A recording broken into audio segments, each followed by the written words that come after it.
എങ്ങോട്ടാണ് ഈ കയറി പോകുന്നത് എന്ന് നിങ്ങൾക്ക് തോന്നാം. ഇന്നെൻ്റെ പാഷൻ ഫ്രൂട്ട് വിളവെടുപ്പാണ് കേട്ടോ. പഴുത്തത് നോക്കി അറക്കാൻ പോവുകയാണ്. ഇത് കുറച്ച് ഉയരത്ത് പന്തലിട്ടിട്ടാണ്. അതിൽ നിറയെ കായ ഉണ്ടായിട്ടുണ്ട്. നല്ല വലിയ കായാണ്. അതിൽ ചിലത് പഴുത്തിട്ടുമുണ്ട്. അപ്പോൾ ഇന്ന് നമുക്ക് കുറച്ച് പറിച്ചെടുക്കാം.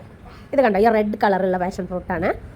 ഇത് മധുരം ഉണ്ടാവും, മഞ്ഞയെക്കാട്ടിൽ കുറച്ചും കൂടി നല്ല മധുരം ഉണ്ടാവും. ഈ പന്തലിൻ്റെ മുകളിൽ ആദ്യം കമ്പിയാണ് കെട്ടിയിട്ടുണ്ടായിരുന്നത്. അപ്പോൾ കുമ്പളങ്ങ ആയാലും ഇതായാലും കുറച്ച് കയറാൻ ബുദ്ധിമുട്ടായിരുന്നു. കയറും, പക്ഷെ അത് വാടിപ്പോവും വെയിലിൻ്റെ ചൂടുകൊണ്ട്.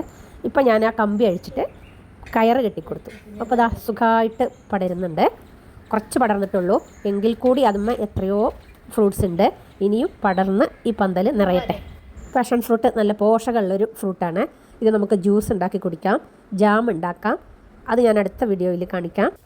ഇനി ഇത് വെറുതെ മുറിച്ചിട്ട് അതിനകത്ത് പഞ്ചസാരയോ തേനോ എന്തെങ്കിലും മിക്സ് ചെയ്തിട്ടും കഴിക്കാം. വെറുതെ സ്പൂൺ കൊണ്ട് കോരി തിന്നാൽ മതി.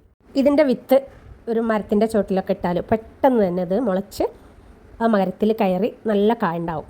പക്ഷെ മരത്തിൽ കയറുമ്പോൾ ആ മരത്തിന് അതൊരു നല്ല ഗുണം ചെയ്യില്ല. ആകെ മരം മൂടിപ്പോവും. ഇതുപോലെ പന്തലിലാണെങ്കിൽ മറ്റു മരങ്ങൾക്ക് കേടുമില്ല, അവർക്ക് ഇഷ്ടം പോലെ പടർന്നും കയറാം. ഇത് നമുക്ക് സ്ക്വാഷ് ഉണ്ടാക്കി സൂക്ഷിക്കാം കേട്ടോ. നമുക്ക് ആവശ്യമുള്ളപ്പോൾ എടുത്ത് ജ്യൂസാക്കാം.